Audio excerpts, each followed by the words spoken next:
Дозволете да ви прочитам една песна. Се вика Кларк Кент. Никој не го познаваше, никој не му обрнуваше внимание, никој не го забележуваше. Дури и денот кога го наполни куферот, ги стави врз себе старото палто и црната шапка кога замина, кротко како што и дојде, дури и тогаш никој не го виде, никој не го поздрави, никој не се освести дека во темниот влажен подрум на празната трошна зграда постоел човек кој размислувал, кој чувствувал и кој живеел. Никој не се сети на човекот.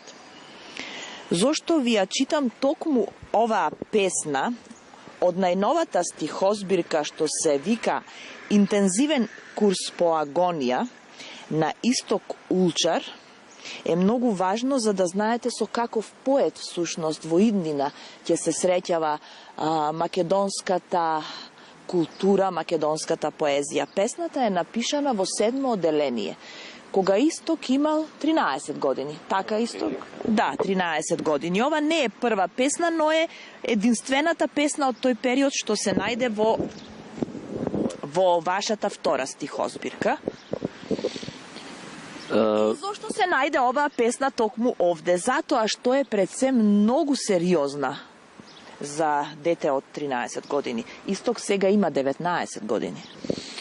Па таа песна се најде овде бидејќи некако се вклопуваше во концептот, затоа што понатаму следува песна за Божицата, па за еден амалгам на светот кој го нарекувам Лидија, и некако во низа се дојде како соодветна, како добра увертира, добар почеток на таа низа, а Кларк Кент е насловена бидејќи инспириране од ликот на Супермен, алтер егото на Супермен, кое е објаснето пак во вториот дел на Kill Bill од Квентин Тарантино, каде што главниот лик, еден од главните ликови, објаснува дека Бетмен и Спајдермен се алтер ега на вистински луѓе, значи на Брус Вейн и на Питер Паркер соодветно. Бидејќи зборуваме за херој, каде завршува? Каде е линијата кога едно дете е обседнато со Супермен и кога еден маж почнува реално да ја гледа ситуацијата или да ја гледа реалноста со вистински очи? Па кога прв пат гледа собрание свесно и сериозно, кога ќе се нафати да го обмислува тоа нешто што го гледа, за него почнува полека да умира Супермен, со тоа и можеби премрачно ќе звучам сега и неговата надеж, и можеби, значи, во дел од случаите со неговите суперхерои може да умрат и неговите идеали, може да го изгуби своето детство и да созрее пред време, барем кај нас. Но може ли да наречеме дека пишување поезија е суперменство? Првата поезија на Исток Улчар се вика Сенки низ циркускиот шатор, а втората, како што кажавме, Интензивен курс по агонија. Дали пишувањето поезија е суперменство? Пишувањето поезија пред се е искалување на внатрешни некои немири, значи изфрлање на истите, додека суперменство би рекол дека не е, бидејќи секој е способен нешто да напише, секој е способен да ги изфрли тие немири од себе пишувајки, без при тоа тој да стане голем херој. Вистински херој е оној кој не само што пишува, туку и се активира за многу повисоки работи во средината во која го окружува, која живее.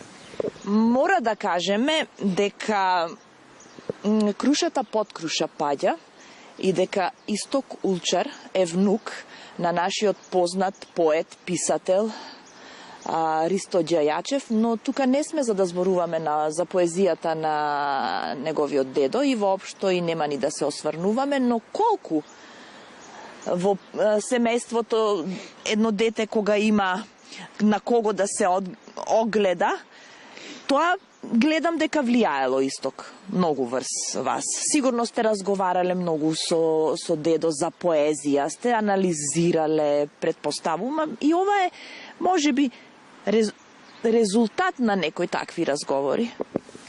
Па на почетокот може би се препознаваше поголемо влијание и да, доста имаме разговарано со дедо ми конкретно за македонските поети, значи дали биле тоа Радован Павловски или Гане Тодоровски или Петре Андреевски.